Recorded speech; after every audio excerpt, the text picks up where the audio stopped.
बहुत समय पहले की बात है। एक छोटे से गांव में अनन्या नाम की प्यारी और एक जिज्ञासु लड़की रहती थी। अनन्या का दिल बहुत पवित्र था, लेकिन अक्सर वह छोटी छोटी बातों में डर जाती थी। गांव के बीचों बीच एक प्राचीन मंदिर था, जहां देवी माँ की अद्भुत मूर्ति स्थापित थी।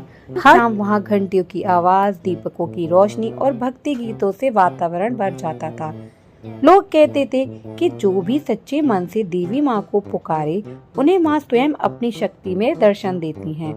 अनन्या को अंधेरे से बहुत डर लगता था।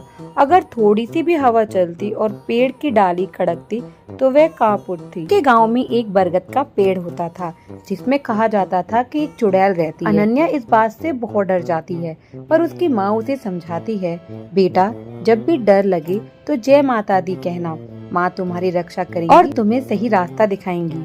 लेकिन अनन्या को विश्वास नहीं था कि कोई अदृश्य शक्ति उसकी मदद कर सकती है। एक दिन गांव में मेले का आयोजन हुआ। रात देर तक अनन्या अपने दोस्तों के साथ खेलती रही। घर लौटते समय अचानक बिजली चली गई और पूरा रास्ता अंधेरे में डूब गया। अनन्या अकेली रह गई। बरगद के पेड़ के पास से गुजरते हुए उसने अजीब सी आवाजें सुनी। उसके पैर कांपने लगे, आंसू निकलने लगे।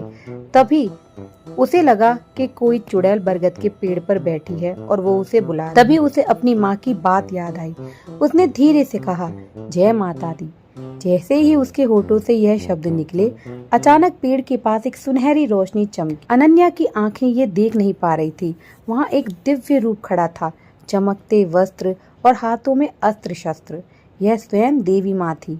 अनन्या डर मत, मैं हमेशा अपने बच्चों के पास रहती हूँ, लेकिन याद रखो सच्ची शक्ति बाहर नहीं, तुम्हारे भीतर ही है। माँ मैं बहुत डरपोक हूँ, मुझे हिम्मत दीजिए। देवी माँ कहती हैं, मेरे सर पर मेरा हाथ है। डर को जीतने के लिए विश्वास और सत्य सबसे बड़ा हथियार है। जब भी तुम्हें लगे कि तुम अकेली हो, याद रखना कि तुम्हारे भीतर मेरी शक्ति है। अगले ही दिन गांव में अजीब घटना घटी। पास के जंगल से एक जंगली सांड गांव में घुस आया। लोग भागने लगे, बच्चे डर से रोने लगे। अनन्या ने देखा कि उसका छोटा भाई बीच में फंस गया है। पहले तो उसका दिल जोर जोर से धड़कने लगा, लेकिन तभी उसे माँ की बात याद आई, शक्ति तुम्हारे भीतर ही है। अनन्या ने साहस जुटाया, हाथ में पड़ी हुई एक लंबी लकड़ी उठाई और जोर से बोली, जय माता दी। उसकी आवाज में इतना आत्मविश्वास था कि सांड वहीं रुक गया। गांव के लोग हैरान थे कि एक नन्ही बच्ची इतनी हिम्मत कहाँ से आई। अनन्या ने सबको बताया कि कैसे देवी माँ ने उसे सिखाया कि डर केवल मन का वहम है। उस दिन से अनन्या अब वही डरपोक लड़की नहीं रही, वह बहादुर, आत्मविश्वासी और सच्चाई पर डटी रहने वाली बच्ची बन गई। गांव के बच्चे उसे देखकर प्रेरणा लेने लगे।